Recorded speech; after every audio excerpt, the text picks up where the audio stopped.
Mosaïque.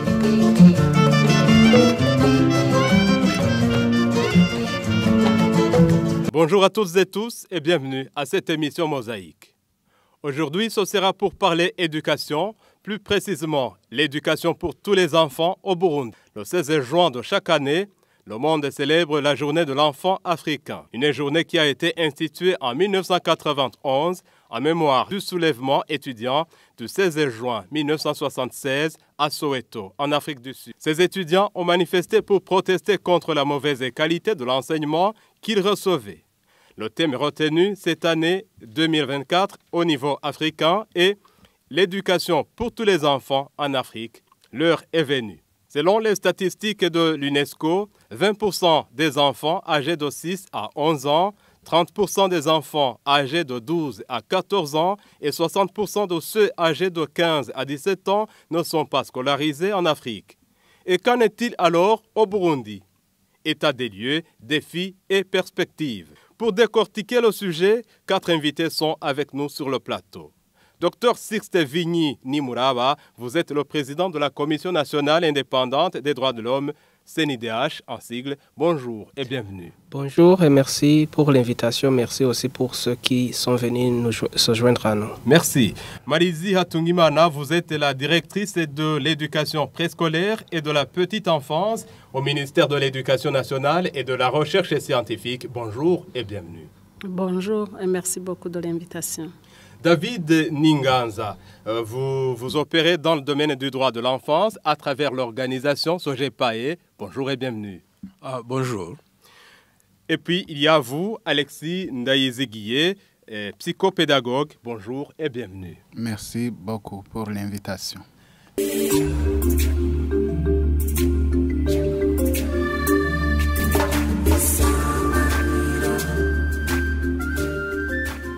Encore une fois, bonjour et bienvenue. Je précise pour commencer que l'émission est réalisée par la radio-télévision Isanganiro en collaboration avec la Commission nationale indépendante des droits de l'homme, CNIDH en sigle. Et tant que nous sommes là, Dr Sixte Vigny Nimuraba, vous êtes le président de cette Commission nationale indépendante des droits de l'homme. Quelle serait votre lecture? Cette thématique, nous parlons droit à l'éducation. Quelle serait votre lecture par rapport à cette thématique, l'éducation pour tous au Burundi? Merci beaucoup. Je dois souligner que je remercie d'abord le gouvernement du Burundi pour les efforts déjà consentis dans la promotion des droits de l'homme en général, mais aussi l'éducation des enfants en particulier, parce qu'il y a beaucoup de textes qui soutiennent l'éducation pour tous, mais des défis ne manquent pas. Et je pense qu'on aura l'occasion d'en discuter avec les collègues. Merci. Des textes, oui, mais en pratique, c'est comment? En pratique, il y a beaucoup de défis.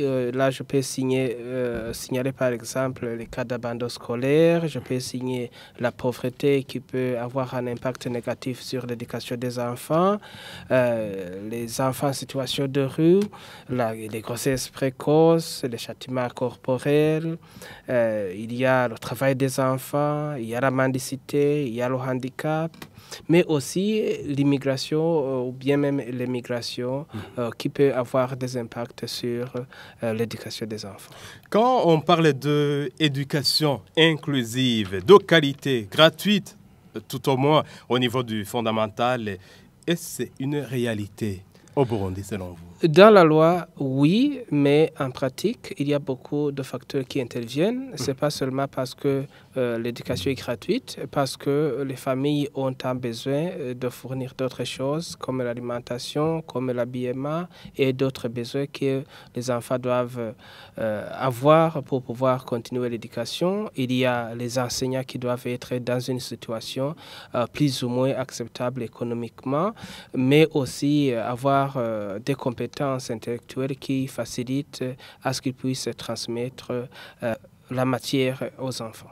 Il y a des établissements scolaires publics et ceux privés. Est-ce que la qualité, l'inclusivité, tout ce dont on est en train de parler, est-ce que c'est observé au même pied d'égalité? Ce n'est pas au même pied d'égalité, mais ça serait difficile de dire, surtout que pour les privés, il y a des privés qui sont de loin inférieurs au niveau d'éducation aux écoles gouvernementales, mais aussi il y a des privés qui sont de loin avancés par rapport au gouvernement. Donc, ça dépend de quel institut.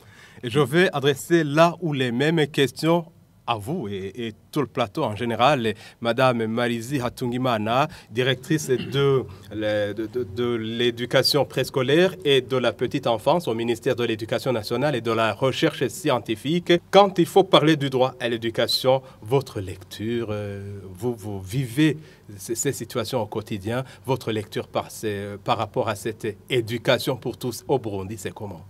Je dis que la qualité de l'éducation pour tous aujourd'hui au niveau du ministère de l'Éducation, je dirais qu'elle est un peu assurée, bien sûr, par rapport aux années antérieures. Parce qu'aujourd'hui, on a déjà les enfants qui commencent l'enseignement, je dirais, l'éducation préscolaire depuis la petite enfance, depuis les structures préscolaires jusqu'à l'enseignement supérieur. C'est-à-dire que les enfants, à partir de 3 ans, tous ces enfants ont droit à l'école. On a déjà entamé à avoir des structures préscolaires, je dirais, dans toutes les écoles fondamentales, dans presque toutes les écoles fondamentales, pour que tous les enfants en âge préscolaire et scolaire aussi aient les mêmes chances d'égalité de commencer l'école. Est-ce que sur nos collines à l'intérieur du pays, est-ce que c'est observé cet enseignement préscolaire? Aujourd'hui, c'est presque observé. Dans les années passées, les structures préscolaires étaient concentrées dans les villes, dans les milieux urbains, mais aujourd'hui, dans les milieux ruraux, nous avons déjà des structures préscolaires. À quelle échelle, à quel niveau? Vous êtes que cet enseignement préscolaire est observé à quelle échelle? 60%, 70%, 80%, c'est comment? Je dirais que c'est 70%.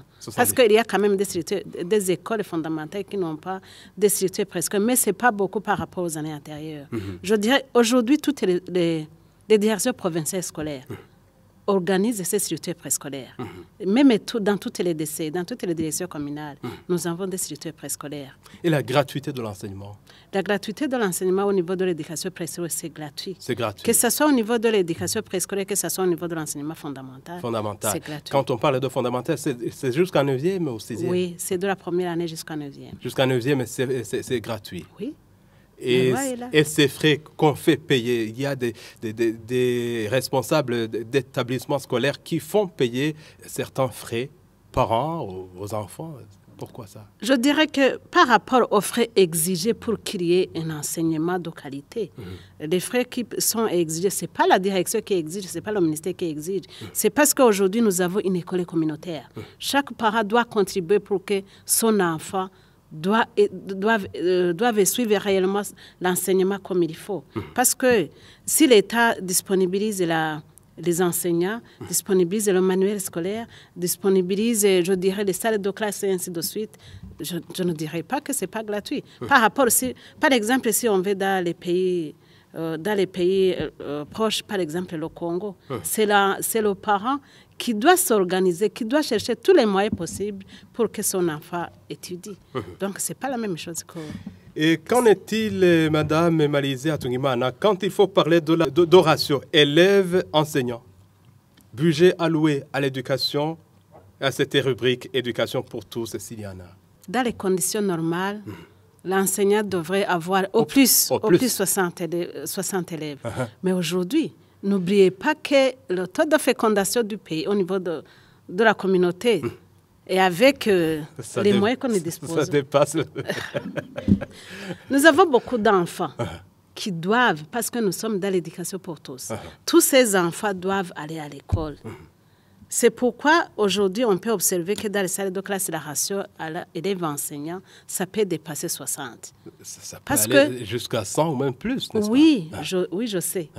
Ça peut dépasser même ça. Et ça influe sur la qualité. Oui, je comprends. C'est pourquoi tout le monde devrait travailler pour qu'on ait des salles de classe suffisantes, mais aussi des enseignants pour que aussi on puisse avoir tous ces enfants en âge scolaire qui doivent aller à l'école. Est-ce qu'on va dire que ce sont les enseignants qui manquent ou les salles de classe qui manquent? Parce qu'il y a des lauréats des universités, de secondaires qui sont dans la rue, qui sont dans le chômage. Ce n'est pas seulement les enseignants, ce n'est pas seulement les salles de classe, c'est parce que nous avons beaucoup d'enfants aujourd'hui. Oui. Vous allez aller dans les salles de classe des premières années, des deuxièmes années. Aujourd'hui, on enregistre plus de 100 élèves qui commencent la première année. Oui. Et dans ce cas, on ne peut pas limiter les enfants, dire que je vais avoir 60 élèves et les autres les laisser partir. Nous sommes dans l'éducation pour on doit accueillir tous les enfants qui viennent, qui sollicitent l'école. Oui.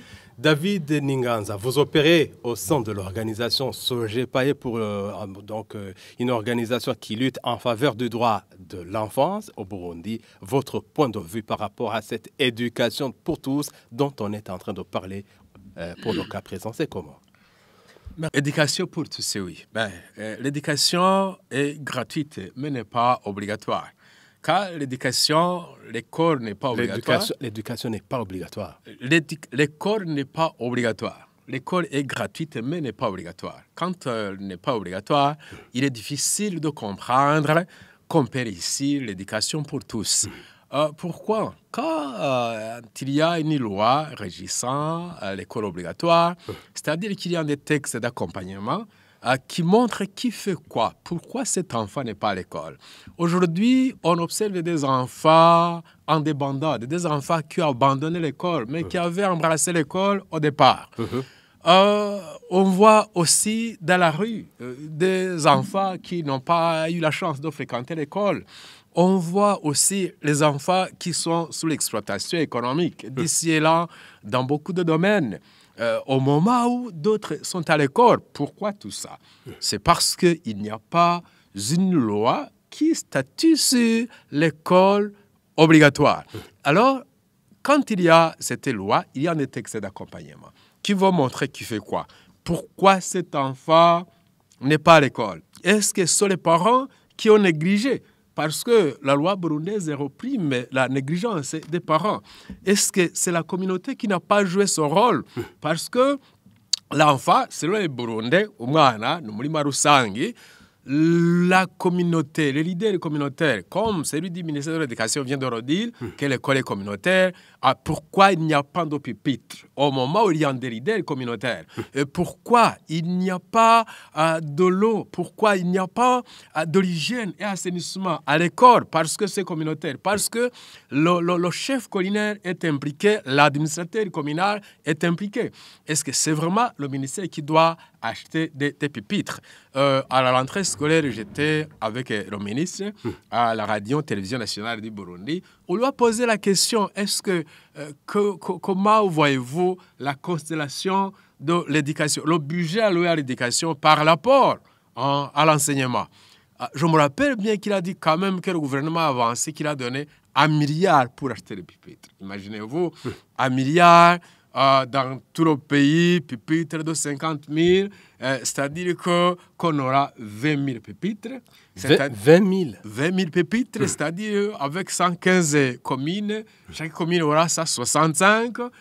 Prenons 30 collines par commune, c'est la moyenne, c'est-à-dire que chaque école aura au moins 5 pupitres. 5 pupitres abritent 15 enfants. C'est-à-dire qu'au moment de l'année scolaire en cours, on a résolu la question pour 15 enfants par établissement. Et vous allez dire que c'est la raison pour laquelle il y a des enfants qui se trouvent assis par terre dans des salles de classe? Ah non, ce n'est pas une raison. Ce n'est pas une raison parce que il y a la communauté. À côté du ministère, à côté du gouvernement, il y a la communauté. Moi, j'ai vu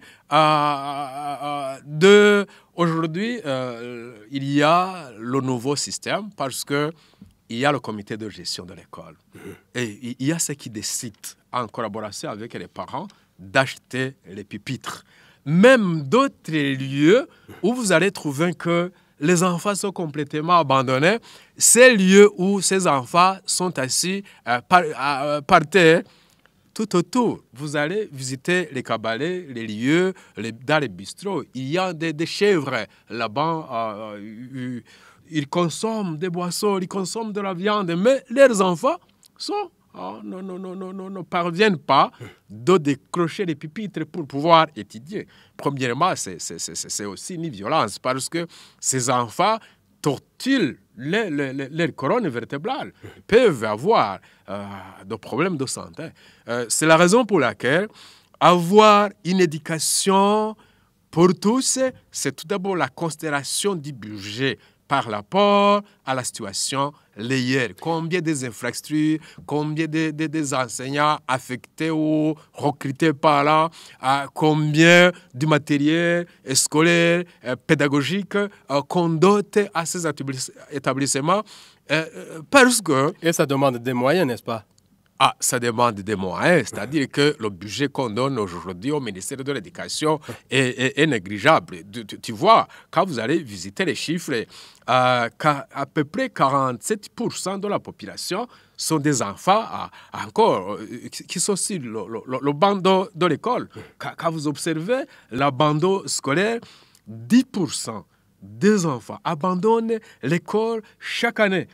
Il y a 2 ans, les enfants de la rue étaient estimés à 7 000. Quand vous voyez les enfants de la rue à 7 000, les enfants qui étaient sous l'exploitation économique, qui travaillaient dans les ménages, ainsi de suite, étaient estimés à 31%. D'où est-ce que vous tirez ces chiffres, monsieur David? Visiteur de l'UNICEF, vous allez constater qu'il y a des chiffres. Même les chiffres du ministère de l'Éducation montrent le taux d'abandon chaque année et par province, s'il vous plaît. Ce sont vraiment des chiffres. Et vous avez dit tantôt, une petite question en passant, avant de me rendre chez Alexis Ndaïzeguié, et vous avez dit tantôt que l'école est gratuite, mais pas obligatoire. Quelles responsabilités? Parents, chefs de zone, chefs de colline, administration, ministère, c'est quoi?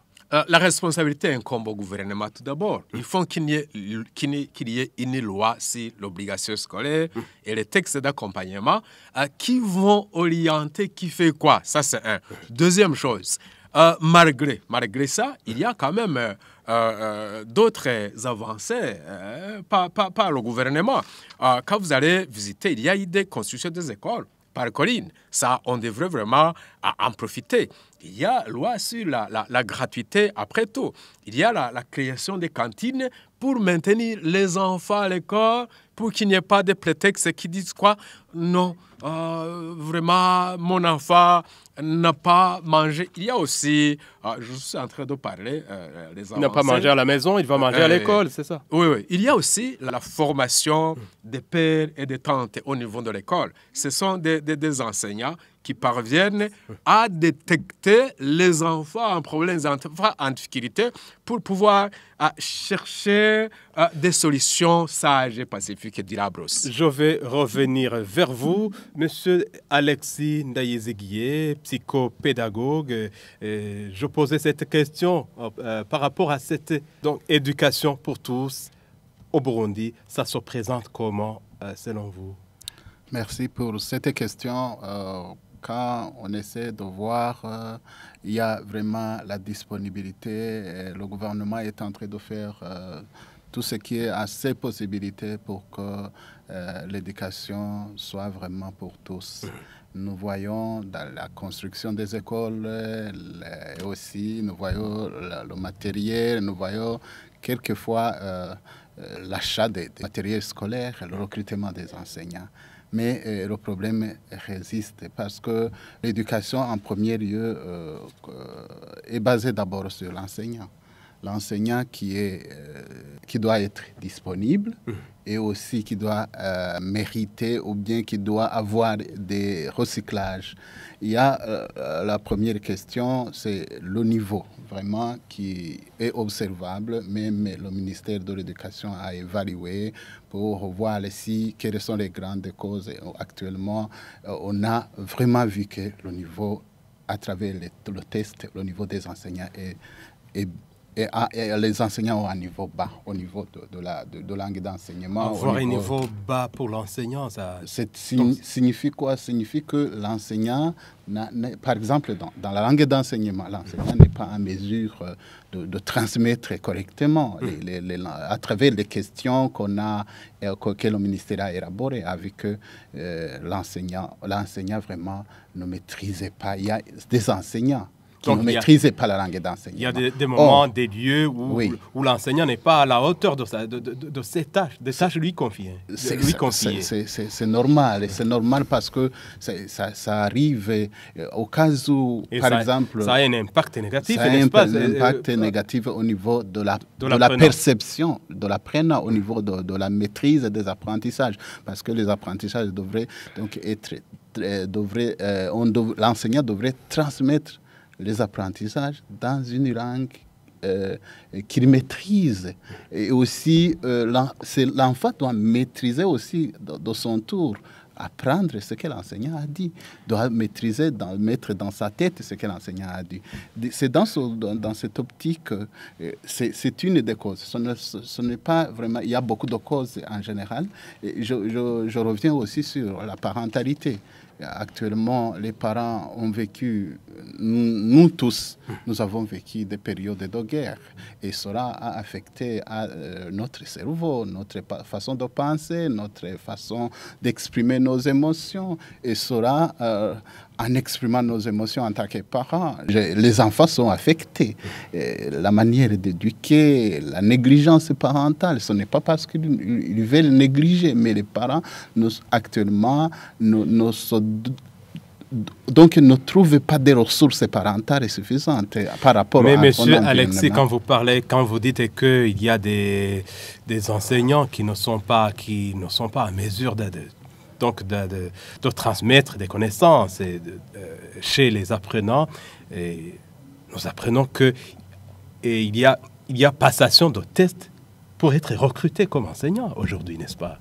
Non, oui, dans ce cas, actuellement, c'est une solution qui a été élaborée. Mais auparavant, n'importe qui a besoin de l'enseignant, à cause du chômage, n'importe qui pourrait donc postuler dans l'enseignement. Oui. Mais sans avoir une formation sur la psychopédagogie, la pédagogie, la façon de transmission. C'est-à-dire quoi? Tout le monde ne peut pas être appelé à être enseignant. Enseigner, c'est un métier qui doit être maîtrisé. Donc c'est technique. C'est technique. C'est plus qu'un emploi. Ce n'est pas un emploi, c'est plutôt un métier que... une vocation. Non, à côté de vocation, c'est d'abord un métier que tu dois apprendre comment enseigner et par après maîtriser les apprentissages et puis par après la vocation. On peut aussi énumérer aussi l'autre cause, le niveau de vie des enseignants qui est aussi le niveau de vie de la population. Et sera un enseignant qui ne parvient pas à terminer, par exemple, les 2 bouts du mois. Joindre les 2 bouts du mois, il se trouve en difficulté. Quand il n'a pas laissé quelque chose à la maison, vous voyez qu'il ne va pas transmettre de façon efficace. Donc il y a des conditions difficiles pour les enseignants qui... Pour les enseignants et aussi pour les enfants aussi, et qui ne leur permettent pas il faut vraiment... On essaie de relever au niveau des enseignants, comme dans les autres pays. Et aussi, autre chose, ça concerne le traumatisme qui a été caractérisé, qui est transmis de génération en génération. Un parent traumatisé par la guerre doit aussi traumatiser son enfant. Et son enfant, quand il est en classe, il n'est pas, le cerveau traumatisé n'est pas disponible pour les apprentissages. C'est pourquoi vous observez des abandons, de taux d'abandon. Quand un parent, par exemple, quand il y a des querelles au niveau familial, le matin, l'enfant ne sera pas disponible pour apprendre. Plutôt, il va réfléchir, il va aussi prendre du temps pour penser pourquoi je suis né dans cette famille. Et puis, c'est pourquoi on voit aussi le nombre élevé d'enfants. Une petite question avant, et je vais l'adresser aux autres intervenants ici, pour parler inclusivité et qualité. Donc, inclusivité, garçons, filles, handicapés. Donc, Est-ce que c'est observé? Quand on parle de l'éducation pour tous, il faut que ça soit une éducation inclusive, mais aussi de qualité. Ce n'est pas vraiment très observable, mais des initiatives sont en train d'être menées. Mais ce n'est pas vraiment très observable parce que dans les écoles, il y a combien d'écoles inclusives? Par exemple, on peut prendre les écoles qui enseignent les sourds muets, par exemple. Il y a combien d'écoles par province? On peut penser ça. Il y a une école à Gitega, oui. Mais c'est une seule école ou deux. Mais combien est-ce qu'il y a dans chaque province, quand on fait vraiment une évaluation, on peut voir combien d'enfants handicapés qui ont besoin de suivre la scolarité. Donc il y a vraiment peu d'enfants qui bénéficient de cet enseignement inclusif. Parce que ce qui justifie ça, c'est le nombre d'écoles qui sont disponibles pour les sourds-muets, pour les handicapés. Et puis c'est comment les écoles sont construites, comment actuellement, quand on essaie de voir. Docteur Sixte Vigny-Nimuraba, c'est la même question, inclusivité. Donc je parle des enfants bien portants et ceux handicapés, garçons et filles. Est-ce que c'est observé dans tous les établissements scolaires? Je pense que bien qu'il y a pas mal d'efforts qui sont en train d'être fournis pour que le gouvernement puisse garantir une éducation inclusive pour tous, il y a encore des défis. C'est bien qu'il y a des écoles qui ont été construites, c'est bien qu'il y a des formations qui ont été dispensées à certains enseignants, mais le problème réside au niveau d'autres choses comme le matériel didactique qui n'est pas suffisant ou même qui peut ne pas être adéquat, mais aussi le lieu d'enseignement. J'ai vu que dans certaines écoles, on accueille les gens, les élèves handicapés et non, on les met dans la même classe. Ça, je ne pense pas que c'est approprié parce qu'ils ne sont pas en mesure d'apprendre à une même vitesse. Dans certains pays où j'ai visité, j'ai vu qu'on pouvait trouver des écoles secondaires exclusivement pour les gens qui ont un type de handicap. Des universités, il y en avait, mais il y a des ordinateurs appropriés où vous allez taper sans devoir regarder, tout consort. Il y a des autres instruments qui sont utilisés, mais qui ne sont pas disponibles ici. Mais je pense que les formations qu'on dispense aux enseignants pour qu'ils puissent éduquer aussi les élèves présentant un certain nombre de handicaps ne sont pas suffisants.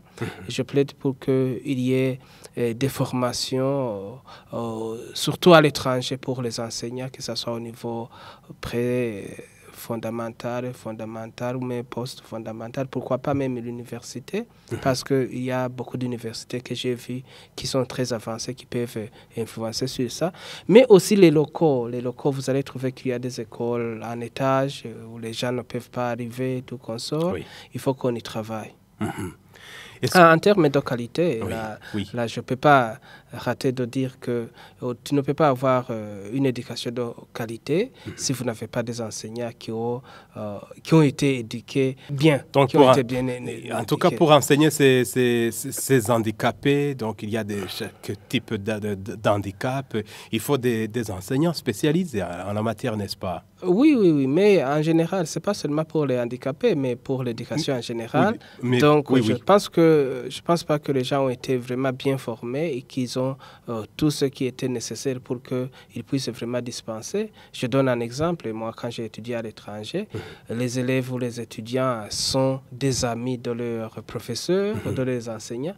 Ici, est-ce que c'est le cas au Burundi? Ici, au Burundi, quand le professeur passe, tous les élèves fuient. Et vous attendez psychologiquement l'impact que cela va avoir sur l'enfant. Vous devez lui enseigner la physique, mais il connaît que le professeur de physique, c'est un animal. Donc, psychologiquement, il ne sera même pas à mesure de suivre cette éducation. Oui, mais en termes d'inclusivité, en ce qui est du genre, quand même, on est avancé ici au Burundi. Il n'y a pas de filles qu'on dit à qui on oblige de rester à la maison pour faire les travaux champêtres. Donc, maintenant, on voit que Je pense que la directrice va nous en dire. Je pense qu'on risque même de dire qu'on a un grand nombre de filles par rapport aux garçons. Ça, vraiment, on doit féliciter le gouvernement pour les efforts. Au niveau de primaire, du secondaire, beaucoup de filles. Je pense que c'est partout. Est-ce que, Monsieur le Président de la CNIDH, est-ce qu'il vous arrive souvent de visiter les établissements scolaires pour vous enquérir de la situation? Oui, on visite les établissements scolaires et même quelquefois on donne des recommandations. Je sais qu'on n'a pas parlé de châtiments corporels qui peuvent être faits, même si c'est rare. Je dois souligner que là, vraiment... Il y en a encore. Oui, il y a des cas isolés qu'on trouve ici et là. On a toujours donné des conseils pour que ce genre de pratique soit totalement banni. Mais quand même, félicitations au gouvernement. Je sais que vous n'allez pas trouver l'enseignant là avec un long bâton pour taper. Non, ça c'est un avantage, vraiment. Mais aussi, on voit au niveau des communautés, on est vraiment hautement sensibilisé à ce genre de traitement, quitte à ce que même un enseignant qui ose pratiquer ça, il est vraiment dénoncé immédiatement et vous allez le trouver sur les réseaux sociaux. Il y a les organisations, la CNIDH, les organisations de la société civile qui vont se déplacer.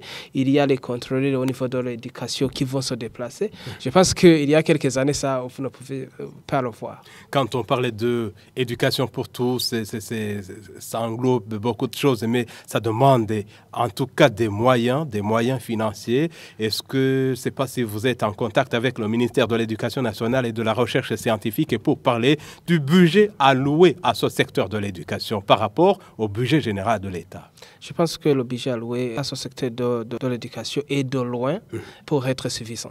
Je vous dis que même les machines qu'on doit utiliser, les ordinateurs et tout consort, je n'ai pas parlé des moyens de déplacement, je n'ai pas parlé du matériel didactique. Ce sont des choses qui coûtent.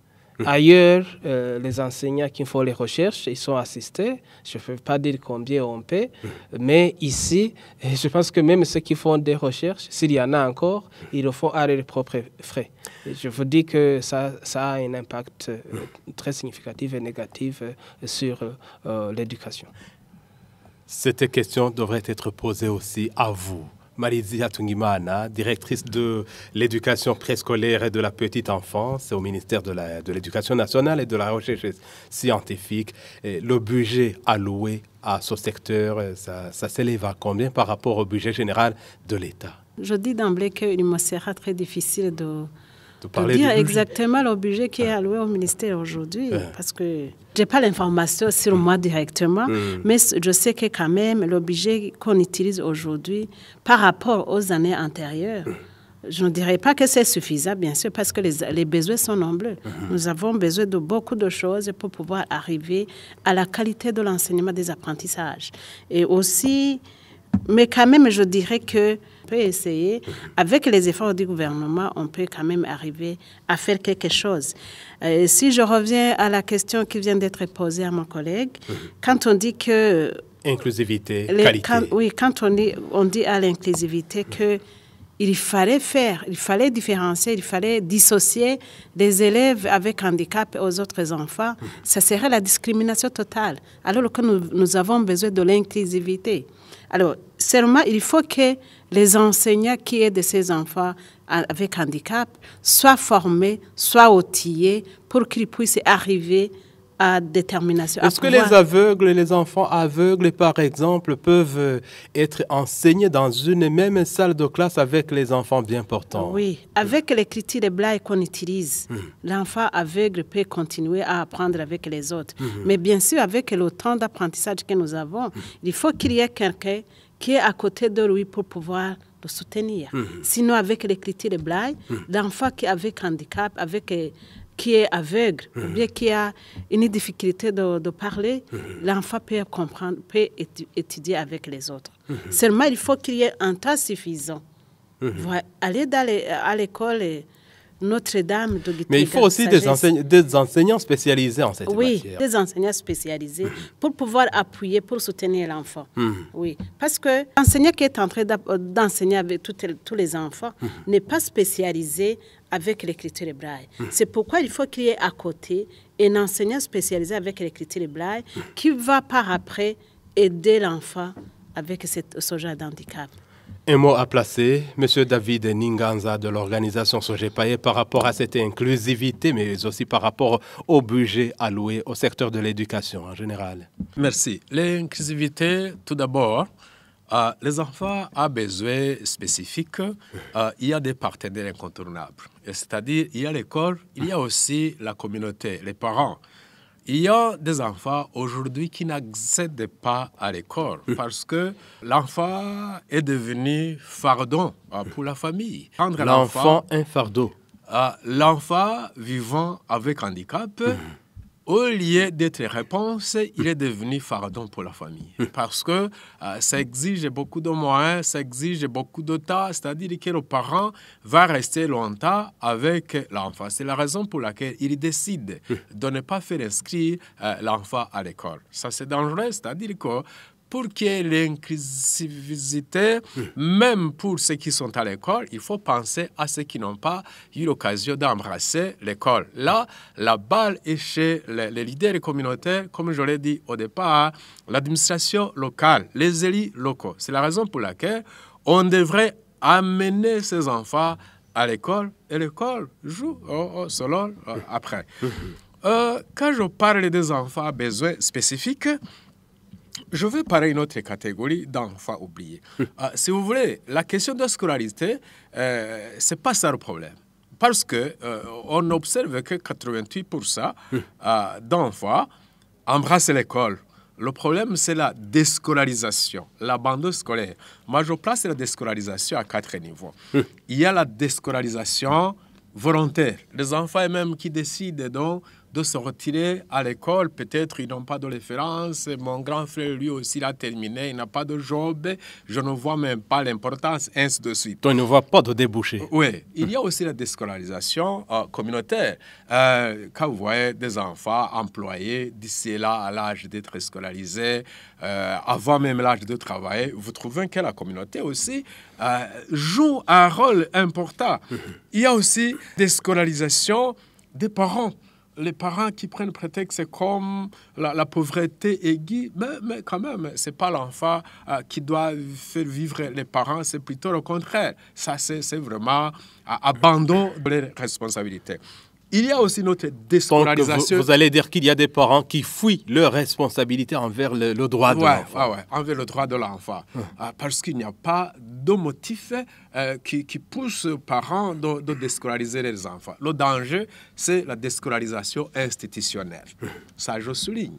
La loi burundaise souligne bien, si le VBG, que l'autorité scolaire, ici je vais parler des enfants victimes de grossesse non désirée, les filles.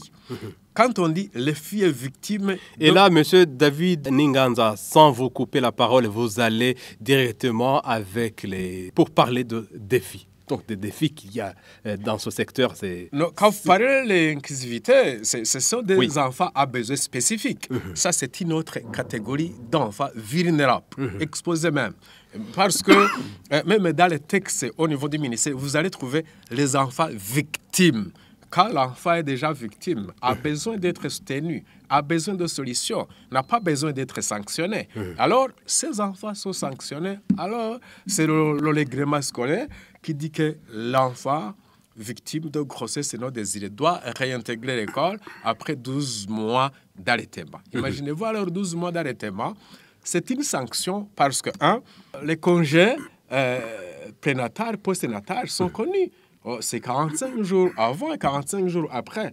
Et alors, même pour l'allaitement maternel exclusif, l'OMS, c'est 6 mois. Alors, quand on parle de 12 mois, je ne vois pas la référence du ministère de l'Éducation. Donc, vous allez dire que juste après 6 mois, l'enfant peut retourner à l'école. Non seulement 6 mois. La loi sur les VBG souligne bien que le responsable scolaire et académique doit réintégrer l'enfant victime de grossesse non désirée rapidement possible. Ça, je le dis parce que l'article 71 du règlement scolaire dit que les garçons auteurs de grossesse non désirée peuvent réintégrer l'école l'année scolaire suivante. Si cet auteur est élève, Mais il y a des fois où l'auteur n'est pas élève. Non, je parle élève pour montrer combien de pendant mesure. Parce que les deux enfants se régissent par le même règlement. Pourquoi sanctionner? C'est aussi une exclusion basée sur le genre. Le gouvernement burundais n'accepte pas ça. La loi bannit ça. Alors, on ne peut pas alors assister éducation inclusive, en même temps une éducation exclusive. Les deux à la fois. On ne demande pas ceci et cela. On doit protéger l'enfant contre toutes sortes de violences, y compris les violences institutionnelles, y compris les violences émanant de ses propres parents. On ne doit pas assister, ça je le dis parce que on l'a dit même maintes fois, le ministère est au courant, le Parlement est au courant. J'ai vu dans des questions orales posées au ministre, un jour, cette question figurait sur la liste. Alors, quand je vois toujours la mesure en vigueur, je me pose la question, est-ce que c'est vrai l'éducation inclusive? Ici, je veux parler sur la qualité. Parler de la qualité, il faut parler des enseignants tout d'abord. Est-ce qu'aujourd'hui, l'enseignant qui enseigne dans les sciences, on dit les sciences, on a regroupé autant de cours, on a dit les sciences, on a regroupé autant de cours, les langues. Donc, c'est-à-dire que l'enseignant est devenu polyvalent. Non, ça c'est purement technique. Donc, les sciences, les langues, c'est enseigné par... Donc, un seul. Un seul. Un seul. Français, Kirundi, anglais, un seul. Quelqu'un qui vient de l'intérieur et qui n'avait jamais entendu parler Ndiobwana, aujourd'hui qui est devenu expert pour enseigner le Swahili. Quelqu'un peut-être qui avait fait les mathématiques. Aujourd'hui, il est appelé de faire d'autres cours, sciences comme chimie, biologie. Vous comprenez que ça n'a pas de sens. C'est la raison pour laquelle, dans l'enseignement privé, pour contourner la mesure, ok, si les bulletins, c'est respecté, mais à côté, ils ont des bulletins parallèles qui montrent la géographie, l'histoire, biologie, chimie, et mettre ensemble sur le bulletin exigé par le ministère de l'Éducation pour échapper aux sanctions. Alors, dire que la qualité dépend à la formation dispensée. Est-ce que vous avez quelque chose à ajouter par rapport au défi, monsieur Alexis Ndaïzeguié, psychopédagogue? Oui, merci. Enseignement pour tous, mais il y a des défis. Il y a des défis parce que, comme les autres venaient de le dire, il y a un grand problème actuellement à cause des chiffres très élevés dans une seule classe. Les enfants qui rencontrent des difficultés dont le profil de l'enseignant et le profil d'apprentissage ne corroborent pas, ne trouvent pas un soutien efficace. C'est-à-dire les enfants en échec scolaire. L'enseignant n'a pas de temps pour suivre les enfants faibles. C'est-à-dire quoi?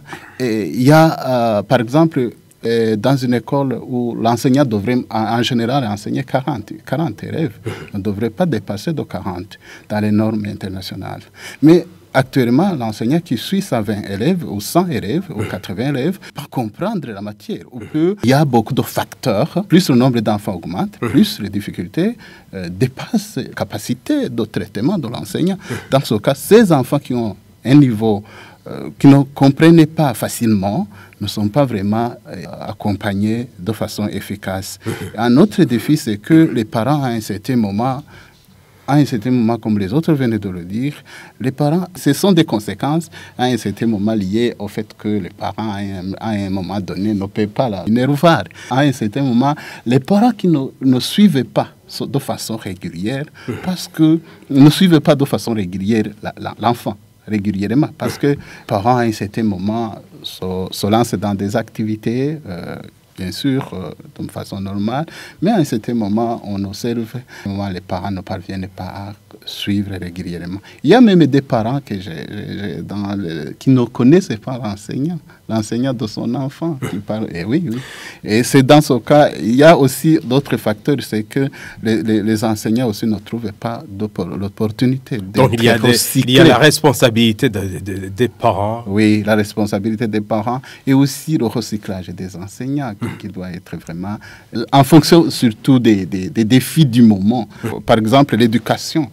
Avant 10 ans, il y a eu des modifications, il y a eu de nouveaux défis que les enseignants rencontrent alors que ces défis n'existaient pas auparavant. Par exemple, le traumatisme n'était pas vraiment, avant les années 90, n'était pas vraiment sur la scène.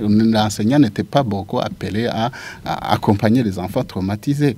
Dans ce cas, il y a des choses, il y a des thématiques et des aspects qui se multiplient. Et l'enseignant devrait donc être au courant de toutes ces modifications, mais pas grâce aux formations, aussi au renforcement des capacités. Voilà. Et pour ceux qui nous auraient captés en cours de route, et je rappelle que le débat mosaïque aujourd'hui portait sur l'éducation pour tous au Burundi, état des lieux, défis et perspectives. Nous nous sommes référés à la journée de l'enfant africain célébrée le 16 juin depuis 2014 et avec comme pour thème de l'année « Éducation pour tous en Afrique ». L'heure est venue. Cette émission est réalisée par la radio-télévision Isanganiro en collaboration avec la Commission nationale indépendante des droits de l'homme, CNIDH. Et tant que nous y sommes alors au Burundi, quelles seraient les perspectives? Et je vais commencer par vous, Monsieur le Président de la Commission nationale indépendante des droits de l'homme, Dr Sixte Vigny Nimuraba. Vous pourriez émettre des recommandations pour cette éducation pour tous, une éducation inclusive et de qualité pour que ça soit une réalité dans le pays. Voilà, pour qu'il y ait éducation pour tous, je dois souligner que l'aspect économie doit prendre le devant pour que les enseignants soient confortables. Ce serait difficile d'obliger des enseignants à continuer à prester tout le temps alors que vous savez que le soir, ils ne vont pas avoir à manger. Ça vient aussi pour renforcer le fait que... Ici présent, Alexis Ndaye-Ziguié a dit tantôt qu'il y a des enseignants qui ne parviennent pas à joindre les deux bouts du mois. Ce ne sont peut-être pas les seuls dans le pays, n'est-ce pas? Oui, mais il faut le dire, tout vient de l'éducation. Si nous sommes ici, c'est parce qu'il y a des enseignants qui se sont donnés corps et âme pour que nous soyons là où on est. Mais aussi, on aime dire que... Auparavant, l'enseignement était bon, que les gens étaient très intelligents, mais on oublie que dans les internats, on avait la nourriture, on avait des boîtes de conserve et tout consort. On avait des blancs qui venaient pour dispenser des cours et tout consort. Donc, il faut qu'on le dise. Ça, c'est la première chose. Mais aussi, il faut le renforcement des capacités. Quelqu'un a parlé avec moi en rapport avec le recyclage des enseignants. Il faut que les enseignants puissent avoir des opportunités d'échange d'expérience pour voir où est-ce qu'on pratique une meilleure éducation, comment est-ce qu'ils le font. Mais il faut aussi augmenter le matériel didactique, les ordinateurs, les autres instruments qu'ils doivent utiliser, mais aussi rendre accessibles les classes pour qu'on puisse favoriser aux gens avec des besoins spécifiques pour pouvoir avoir accès. Et donc, tout ça, ce sont des choses que si on ne prête pas attention à ça, on risque vraiment de continuer dans la même pratique. Et que devrait être la responsabilité de l'administration au niveau local? L'enfant sur une colline qui ne va pas à l'école, l'administration au niveau local devrait en tout cas agir. On a déjà dit ça. On a dit que, au fait, l'éducation, pour que ça réussisse, ce n'est pas l'action seulement de l'enseignant. Donc, il y a des parents qui doivent aider. Je sais que dans pas mal d'écoles, on donne des devoirs à domicile. L'enfant doit apporter ça et être aidé par son frère ou bien ses parents, mais aussi la communauté. Donc, la communauté doit prendre en main cette éducation. S'il faut qu'on aide à sensibiliser pour que toutes les personnes puissent, tous les enfants puissent aller à l'école, mais aussi, pourquoi pas, donner des sanctions dans la société pour dire si vous ne faites pas ça, Donc, on va vous bannir de telle communauté. Ça, ce sont des choses que si la communauté soulève, et je pense qu'ils ont même commencé, la construction des écoles, ça c'est pour la majorité fait par les communautés, mais aussi il y a là où on a même payé des vacataires pour qu'ils puissent aider à ce que l'enseignement puisse être amélioré. Donc, la communauté et l'administration aussi doivent contribuer pour qu'on puisse avoir une éducation pour tous. Déjà, là, je ne peux pas rater de dire que pour les enfants à qui on donne de petits jobs, de petites activités dans les ménages et tout consort, si la communauté est sensibilisée et que l'administration punit sévèrement les gens qui profitent de ces enfants, ça peut contribuer, mais aussi, faut-il souligner, il y a beaucoup d'enfants qui sont acheminés dans les pays limitrophes pour travailler. Donc, l'administration doit être responsable pour mettre sur pied des barrières à ce que ces gens vraiment restent et même continuent à aller à l'école. Avant de me rendre, Monsieur Alexis Ndaïziguié, avant de me rendre chez les deux intervenants ici, dont la représentante du ministère de l'Éducation nationale et de la recherche scientifique et la SOGEPAE, permettez que je vous pose cette même question. Des perspectives, selon vous, pour que cette éducation pour tous au Burundi soit réellement observée? La première chose que je peux citer, que j'avais d'abord oublié, c'est le système. Il faut que le système d'évaluation vraiment soit changé. Système d'évaluation soit changé. Donc, éviter ces questions de choix multiples, vraiment. Ça rabaisse vraiment le niveau de travail et de motivation pour les enfants. Deuxième chose, quand on change le programme, on devrait d'abord consulter les enseignants parce que ce sont ceux qui vont mettre en pratique ce programme.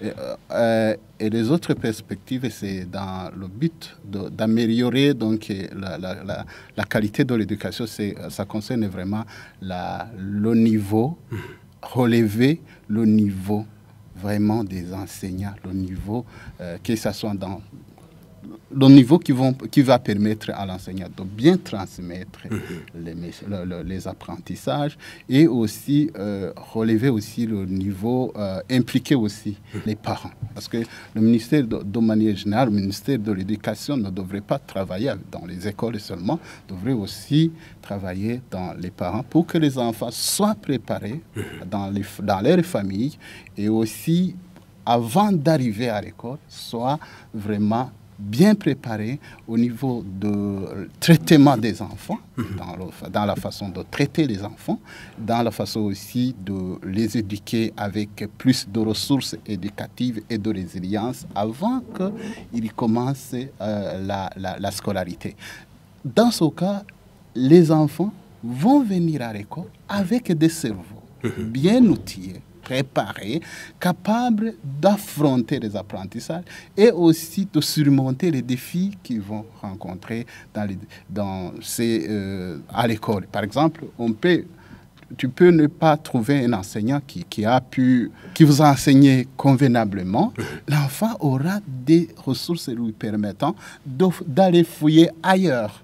Dans ce cas, il faut préparer les parents, il faut préparer aussi les enseignants et aussi regarder dans le contexte des enseignants dans lequel ils ont été recrutés avant les années 2015. C'est-à-dire que toutes les personnes qui n'ont pas d'emploi prestaient dans l'enseignement. Il faut donc penser aussi à recycler davantage à ces gens-là et aussi pour augmenter donc la qualité de l'éducation et aussi, comme l'autre vient de le dire, penser aussi à relever le niveau de vie des enseignants. Tout ce qu'on fait, tout ce qu'on est en train de faire, c'est grâce à l'enseignant. C'est grâce à l'enseignant. Voilà. Un mot à placer, David Ninganza de la SOGEPAE. pour parler perspective. Oh, oui, merci. Pourriez-vous être bref? Oui, c'est le plaidoyer. C'est plaider pour qu'il y ait la loi sur l'obligation scolaire. Ça, c'est un. Comme ça doit réduire sensiblement ceux qui se désengagent, ceux qui déscolarisent les enfants. Autre chose, c'est la suppression quelques frais exigés par l'école, alors que l'école est gratuite. C'est aussi la constellation de la langue de formation, le français, parce que vous allez voir que dans certaines sections, on a 1 heure de français. C'est vraiment grave. C'est aussi évaluer l'école fondamentale. Est-ce qu'aujourd'hui, c'est le moment de continuer ou de penser à autre chose ou retour à l'ancien système? C'est aussi plaider pour qu'il y ait la sensibilité chez ceux qui manipulent, ceux qui affectent les budgets. Ici, je vais parler le ministère des Finances et aussi les partenaires éducatifs qui aident le gouvernement. Il faut qu'ils passent aussi à fournir plus d'efforts pour garantir l'éducation pour tous et aussi de qualité. C'est aussi améliorer les infrastructures. Comme je l'ai dit, il y a des infrastructures et d'autres qui nécessitent des réparations. Ici, je veux parler, par exemple, salle de classe qu'on a ajoutée alors qu'on n'a pas pensé aux latrines. Donc, cela affecte les enfants au niveau de l'hygiène et assainissement. J'en profite même pour solliciter qu'il y ait revoir des structures au niveau du ministère de l'Éducation. Ici, je vais parler de l'organigramme. Est-ce que c'est vraiment... Est-ce qu'aujourd'hui, faudrait-il continuer avec l'ancien système ou bien faudrait-il avoir une direction générale chargée de l'hygiène et l'assainissement? Parce que le ministère de l'Éducation a une très grande population qui nécessite des spécialistes de ne pas faire le recours derrière les TPS du ministère de la Santé. Donc, le technicien pour la promotion de la santé. Et puis, je pense du reste, mobiliser des fonds auprès des bailleurs. Le gouvernement des bailleurs, le gouvernement peut donner une orientation aux bailleurs qui s'oriente dans la protection des enfants et aussi dans le développement, surtout l'éducation. On peut canaliser et orienter les donateurs bailleurs. Quand je dis l'obligation scolaire, ça peut ouvrir grandement les portes pour nos donateurs. Parce qu'on peut justifier, avec la loi, si l'obligation scolaire, il y aura trop d'effectifs. Nous serons débordés. Souvenez-vous, quand on a accepté la gratuité, qu'on a laissé les dettes que le Burundi avait et d'autres faveurs. On peut, ça peut réduire sensiblement les mots et ça peut susciter, ça peut inciter les partenaires techniques et financiers, les donateurs qui peuvent appuyer le gouvernement dans cette œuvre louable qui sera considérée vraiment que finalement l'école est inclusive, qu'il y aura au moins de chanter avec vivacité l'école, l'éducation pour tous. Merci. Je vais donc en venir vers vous, Madame Marizi Hatungimana, du ministère de l'Éducation nationale et de la recherche scientifique. Ces plaidoyers, ces recommandations, c'est adressé à vous, à votre ministère. Vous avez dit tantôt que vous en êtes au moins à 70% pour cette éducation pour tous. Qu'est-ce qui devrait être fait? Qu'est-ce que vous pourriez faire au sein du ministère pour que les autres, les 30%, les 20 combien % soient atteints? Une petite rectification. Ce n'est pas 70% de l'éducation pour tous. C'est 60% des élèves, des enfants qui entrent dans les structures préscolaires. OK, oui. Merci. Okay. Donc, éducation pour tous. D'accord. Donc, que ce soit une réalité au Burundi, qu'est-ce qui devrait être fait? Merci. Et qu'est-ce que vous pourriez faire au sein du ministère? Merci beaucoup. Avec l'éducation pour tous, je vous dis franchement que l'apprentissage devrait commencer avec la petite enfance. Ça ne commence pas avec l'école, ça commence avec la petite enfance. Et si la petite enfance est réussie, même les apprentissages ultérieurs sont vraiment sans défi. Et par conséquent, même les abandons scolaires sont réduits au minimum. Alors, avec cela, il faut toujours travailler avec la communauté. Ce n'est pas seulement le directeur ou bien l'école ou bien les enseignants qui vont travailler à la maison. Vous voyez, aujourd'hui, l'enfant, il quitte l'école, il rentre à la maison. Arrivé à la maison, on observe qu'aujourd'hui, les parents sont un peu, je dirais que les enfants sont laissés eux-mêmes à la maison. Alors que les parents devraient continuer là où les enseignants ont arrivé. C'est-à-dire que les parents devraient appuyer, devraient contribuer dans l'éducation complète de l'enfant à la maison. Mais ce ne sont peut-être pas tous les parents qui sont capables d'enseigner ces enfants, d'aider ces enfants dans l'apprentissage. Oui, je comprends.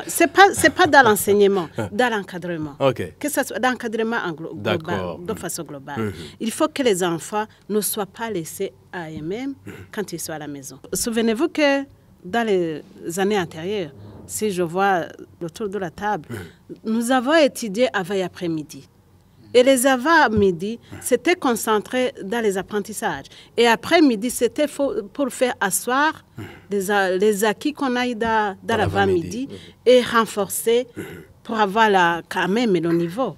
Aujourd'hui, les enfants, ils rentrent à midi, ils sont à la maison et les parents s'occupent d'autres choses et non pas ces enfants.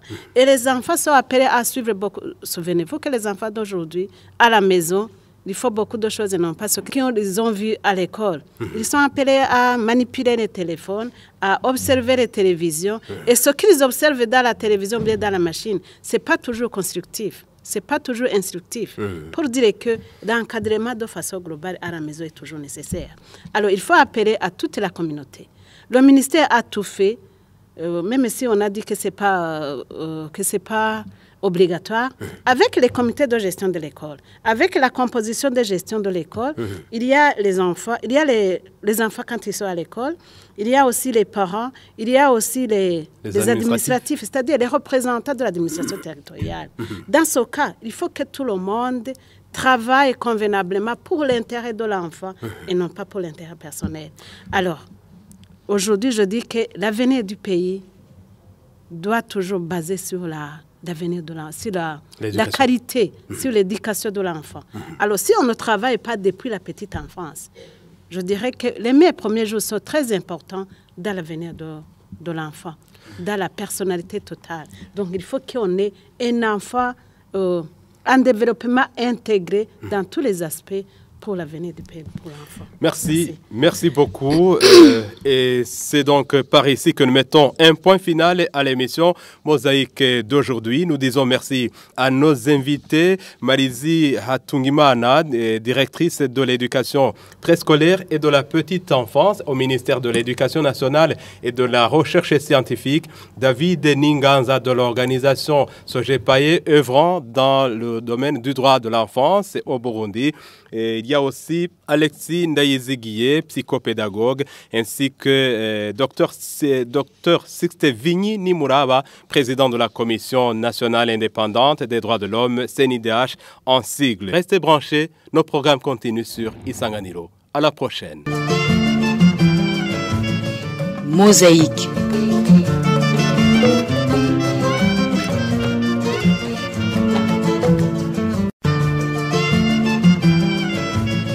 Mosaïque.